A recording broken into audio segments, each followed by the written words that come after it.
Hi, I'm Hutton, and I'm president of Angels Without Wings and Animals in War and Peace.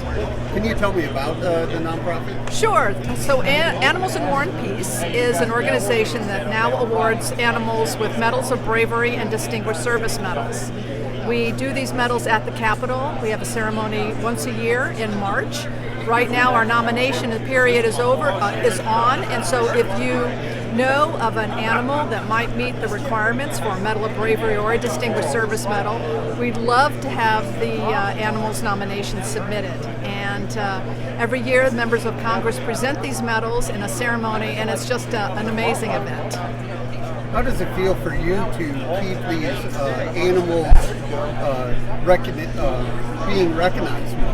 This has been an amazing experience for me to be able to tell these stories of these animals, and in turn, in learning the history about these animals, you then learn and appreciate what the men and women who served with these animals did. And so it's just, it brings joy to people to talk about animals, and so it really is a wonderful thing for us to be able to do, and I just feel very, very blessed, and I'm grateful that I can be the one to do it.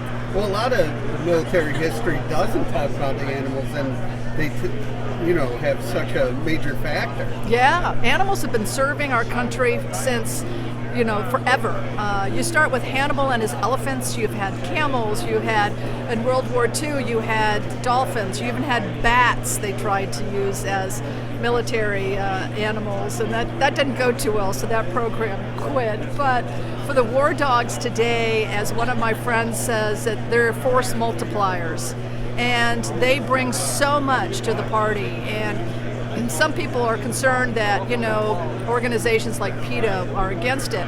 But honestly, these animals are so well taken care of by their handlers that they protect the animal before they protect themselves.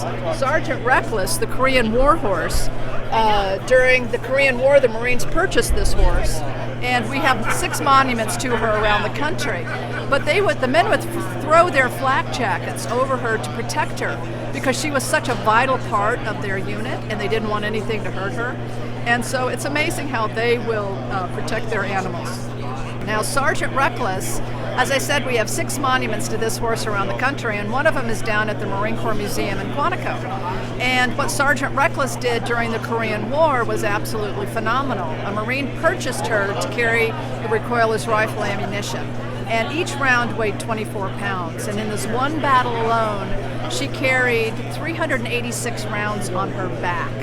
That was over 9,000 pounds of ammunition she carried in one day in these 51 trips that she made by herself. She was wounded twice. She was hit with fallen shrapnel in her forehead and in her left flank, but that didn't stop her, and she even carried wounded off the battlefield.